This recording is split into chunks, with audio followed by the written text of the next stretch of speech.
Hello kids, welcome to the English Learning channel.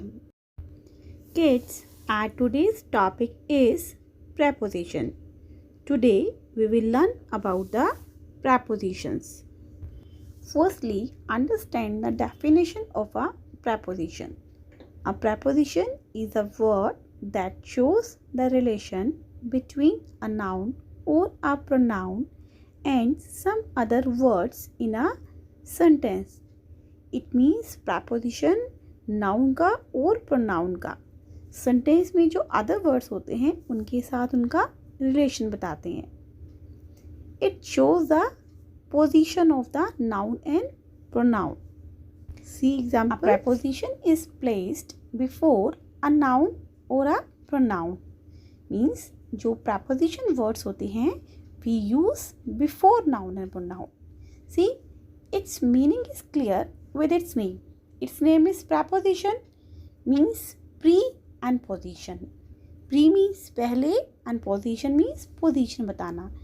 It means जो preposition words हैं वो क्या बताते हैं, इनकी position. और ये कहाँ use होते हैं, पहले. Means before noun and pronoun. We use preposition words before noun and pronoun. Its meaning is clear with its name, preposition. Pre plus position, but we pronounce it preposition. Now see, the first example is on. What is the meaning of on? On means पर. Means जब कोई चीज touch करे. When one thing touches the other surface. जब कोई एक चीज दूसरी चीज को टच कर रही है. In that case we will use on preposition. See, the book is on the table. Now, where is the book? Where is the position of the book? Book is on the table.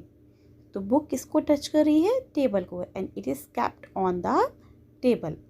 तो here we will use on preposition. Now, in this example, man is sitting on the horse. In this sentence, man is a noun and horse is also a noun.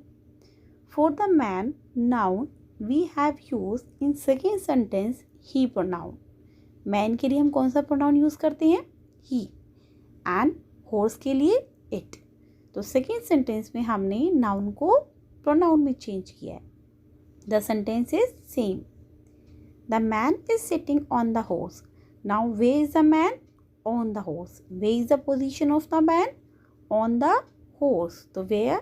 Here we are using on preposition before noun. Means horse से पहले हमने preposition को use किया है. Now next preposition word is under. What is the meaning of under? नीचे, के नीचे या अधीन. अधीन means किसी के under में work करना. Clear? Now in this sentence, where is the position of the rabbit? The rabbit is under the tree. Where is the rabbit? Under the tree. Means वो कहाँ है, tree के नीचे. See next sentence. Where is the cat? Where is the position of cat? See, the cat is under the swing. कहाँ है वो, swing के नीचे. Now okay kids, next is in. What is the meaning of in? In means may. In means me. We use in before the name of the place, before the name of a town, city and country. See example. Mona lives in Pune. So Pune is the name of a city. So before city name we will use in preposition. Now next is at. At, it is used for small area and with village name. It means at हम small area के लिए use करते हैं and with the name of the village. जैसे in हमने use किया था big area के लिए, city के लिए, country के लिए. तो ऐसे ही किसी big area के अंदर कोई small area है तो we will use at for the small area and in for the large area.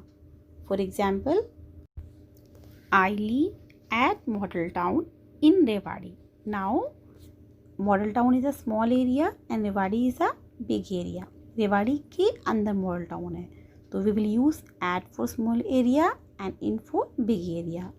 Next, Rewari is located at Haryana in India. Now next use of in. The teddy is in the cupboard. तो where is the position of the teddy? In the cupboard. इसमें कोई movement नहीं है. The teddy is only kept in the cupboard. Now next is into. Into means के अंदर, means में. What is the difference between in and into? In means में, into means में, but into होता है किसी चीज़ के अंदर. अब in last example you have done the teddy is in the cupboard, but उसमें कोई movement नहीं थी. It was still. जब किसी चीज़ के अंदर कोई movement होती है, in that case we use into. Into means किसी चीज़ के अंदर कोई movement होना. The frog jumped into the well means frog ने कहाँ jump किया? well में. अब when frog will jump into the well there will be movement. अगर आप किसी भी चीज़ के अंदर जंप करोगे तो उसके अंदर, पानी के अंदर, तो उसमें मूवमेंट तो होगी. That is called into.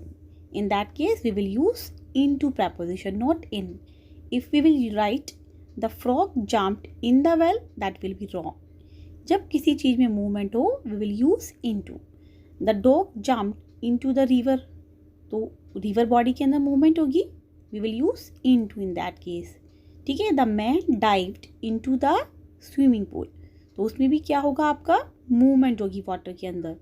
तो जब किसी भी चीज़ के अंदर मूवमेंट हो we will use into in that case. Now next preposition word is of. The meaning of is का, के, की. Now example of is he is a student of best English classes. means वो best English classes का student है, student है.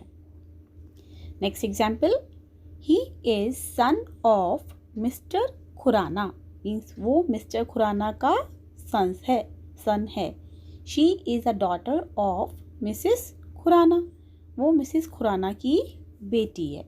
ठीक है. It means का, के, की. Now next word is about. What is the meaning of about? About means के बारे में. Example, tell me about your city. मुझे अपने शहर के बारे में बताओ.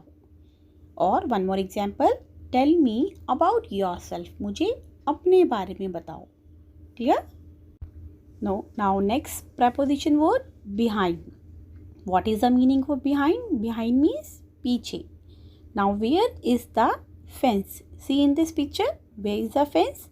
The fence is behind the house. What is the fence? Fence होता है बच्चे जो आपके हाउस की या किसी के भी तरफ चार दीवारी होती है, जो छोटी चार दीवारी होती है. It's not so big. ठीक है. तो ये देखिए एरो इसमें है. तो फेंस कहाँ है? हाउस के पीछे, बिहाइंड द हाउस. तो the fence is behind the house. Next is with in. The meaning of with in के अंदर, के भीतर. इसका मतलब होता है it means during a period, किसी पीरियड के अंदर. It is use for a time period. With in किसी टाइम, किसी चीज़ के अंदर नहीं, एक टाइम पीरियड के अंदर. We use within for a time period. See example, I will finish this work within 4 days. Means मैं 4 days के अंदर ये वर्क फिनिश कर दूंगा. एक 4 days आपका टाइम पीरियड है. इस टाइम पीरियड के अंदर, 4 days के अंदर. One more example, I will submit my notebook within 2 days after completing. Means notebook complete करने के बाद मैं 2 days के अंदर आपको सबमिट कर दूंगा. Okay. Now next word is over. Meaning of over, ऊपर. Means के ऊपर. जब कोई चीज़ टच ना करे. एक ओन था. ओन में क्या बताया था? जब कोई चीज़ किसी सरफेस को टच करती है. बट ओवर में क्या होता है? जब कोई चीज़ किसी सरफेस को टच ना करे. That is called the over. Now example is the cat is jumping over the chair. अब कैट कहाँ से जंप कर रही है? ओवर द चेयर, मीन्स वो चेयर को टच नहीं कर रही, चेयर के किसी भी सरफेस को टच नहीं कर रही. She is jumping over the chair. That's why we are using here over. Next example of over, spread the table cloth over the table. इस केस में क्या है? ओवर टेबल क्लॉथ के ऊपर स्प्रेड कर रहे हैं, तो उसे हम टच कर रहे हैं. तो जब किसी चीज़ के ऊपर कोई चीज़ स्प्रेड की जाती है, कुछ बिछाया जाता है, तो in that case we use over. That is the another use of over. Spread the bedsheet over the bed. Next example, the bridge is over the river. इसमें क्या होता है? ब्रिज रिवर के ऊपर है, जिसमें वो वन कॉर्नर से दूसरे कॉर्नर को टच करता है रिवर के. जब एक कॉर्नर से हम दूसरे कॉर्नर को उसको टच करते हैं, that is also called over. We use over. The bridge is over the river. Next example of over, the fan is over my head. यहाँ फैन आपके हेड से ऊपर है, आपसे ऊपर है, means it is not touching your head.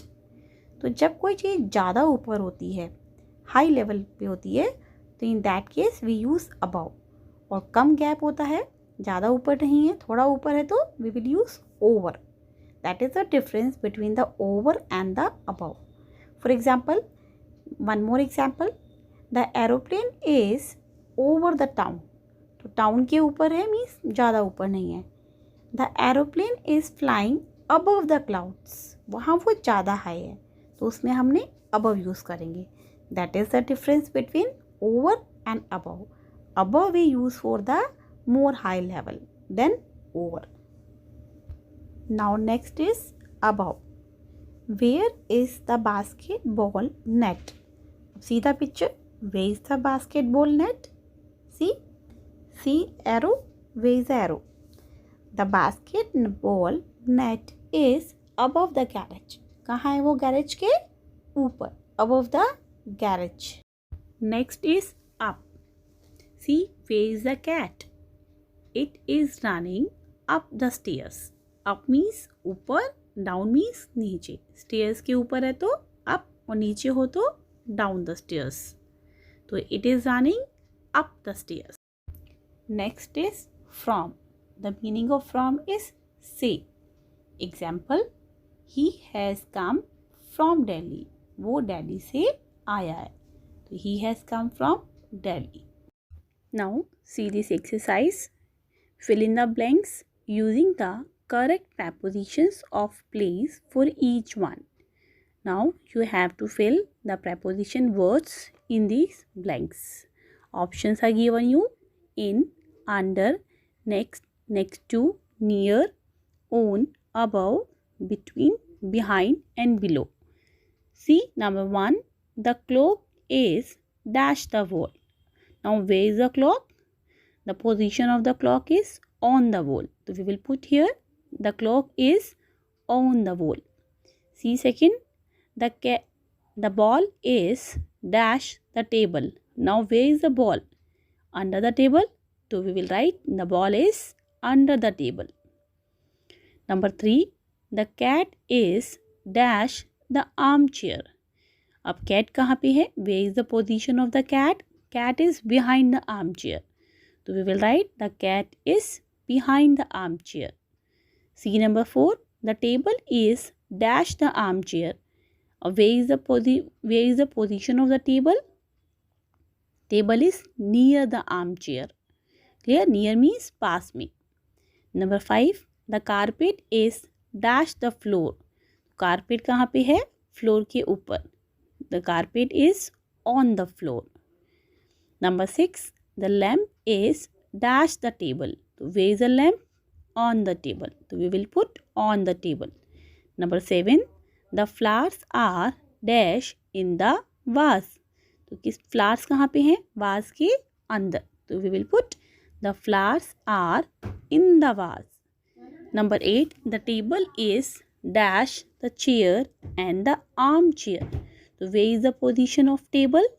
Table दोनों के बीच में है, तो बीच के लिए हम क्या वर्ड यूज़ करते हैं? Between. The table is between the chair and the arm chair.